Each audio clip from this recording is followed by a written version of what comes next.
Պարոն Աղազարյան, տեղյակ եք, որ Դավիթ Համբարձումյանը իշխանության impeachment-ի թեկնածուն միավորվելու ընդդիմությանը կոչ է արել,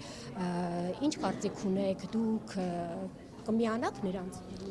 Մենք դրական կարծիք ունենք impeachment-ի գործընթացի հետ կապված, շատ լավ վերաբերում ենք Դավիթ Համբարձումյանին, մենք ունենք մեր թեկնածուն,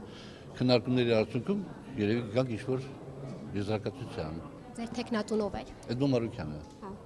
Իսկ պատրաստ եք գնալ քննարկումների Իհարկե պատրաստ ենք։ Այսինքն դաշտում կարծիք կա, որ իրենք փորձում են ընդդիմությանը ընտրություններից առաջ ներքաշել ինչ-որ խաղերի մեջ են ստորագրություններ։ Դա խաղ չի, դա շատ ճիշտ մոտեցում է, եւ թող արդեն ընդդիմադիր ուժերը դիրքավորվել են, ասենք միասնության թևեր, մեր ձևով շարժում, չէ, արդեն կան Հայաստան դաշինք հայտարարել են միավորված ուժեր, որ մասնակցել են ընտրություններին եւ իրաց գերնպատակն է քաղաքացիական պայմանագիր կուսակցության տեղը եւ դերը քաղաքական դաշտում մինիմիզացնել։ Դե թողան այդ ձևով փորձենք անենք եւ հունիսի 7-ին գնանք ընտրությունների առանց վարչական ռեսուրսների կիրառման, առանց ռեպրեսիվ ապարատի կիրառման, եթե ժողովուրդը ընտրություն կատարի ծրագրերի մեջ շատ լավ այդպես կոչված միջոցառում է եւ լակմուսի թուղթ Դուք ձեր կուսակցությունը արդեն գրանցել եք ու հստակ մասնակցելու եք առանձին ընտրություններին։ Երեք պարոն Ասլանյանը ազգային ժողովի հայտարարությունի ժամին ասեց, այո, որ մեր կուսակցությունը պետական գրանցում է ստացել եւ մենք մասնակցում ենք ազգային ժողովի ընտրություններին, ձևաչափի մասին կասենք մոտ մի 10-15 օր հետո։ Այսինքն բայց այն որ ձեր տեխնացուն Էդմոն Մարուկյանն է իր հետ քննարկել եք, իրենք էլ առանձին են մասնակցել ու գուցե իրենց հետ մասնակցել։ Դե երևա քննարկումների արդյունքում մենք կգանք ինչ-որ եզրակացության, բայց դեռ որոշակի չի։ Հիմա մենք տարբեր ուժերի հետ ենք բանակցությունների մեջ։ Հիմա կոնկրետ Էդմոն Մարուկյանի հետ բանակցությունների մեջ եք։ Իհարկե։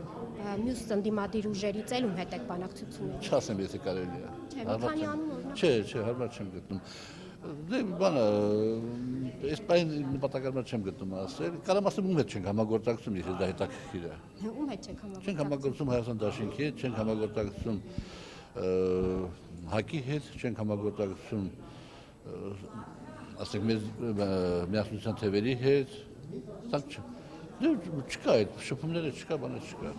առիթը չկա հնարավորություն։ Դուք էլ չեք դիմում, չեք առաջարկում համագործակցում։ Նաև կառավարապետերը նաև չենք ուզում։ Իրաց դեպքում նաև չենք ուզում, այո։ Իսկ ինչու չեք Ես գիտեմ իրենք ուզում են թե չեն ուզում, չեն գժվում մեր համար, բայց մենք չենք ուզում։ Ինչու չեք ուզում։ Լավ արդեն շատ լուրջ հարցեր է, պատասխանը մի ավելի հիմնավորում մի ուրիշ անգամ։ Ինչ է, դուք էլ եք կարծում, որ իր պիտի նախկին նախագահները քաղաքականության մեջ։ Չէ, ես այդպեսի բան չեմ ասում, ես նախ այդպեսի իրավունք չունեմ, որ ասեմ, ես այդպեսի բան չեմ ասում եւ այդ տեսակետից չէ, որովհետեւ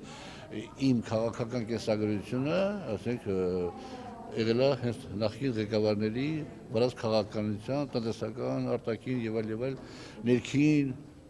դեմ։ Այսինքն հիմա դուք երկրորդ նախագահի հետ օրինակ դաշնակցությունն է, դուք նախկին դաշնակցական չեք քննարկումներ ունեք։ Եթե դաշնակցությունը առանձին գնար, ես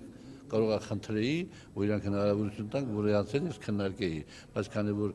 գնում են Ռոբերտ Քոչարյանի հետ, քաղաքական նկատառումներից ելնելով ես մենք նպատակարար չեն գտնում։ Այսինքն Քոչարյանի անձի հետ էլ կապված չի։ Իհարկե չէ, շատ։ Բաժանորդագրվեք Արմատ մեդիայի ալիքներին YouTube-ում, Facebook-ում, Instagram-ում եւ Telegram-ում։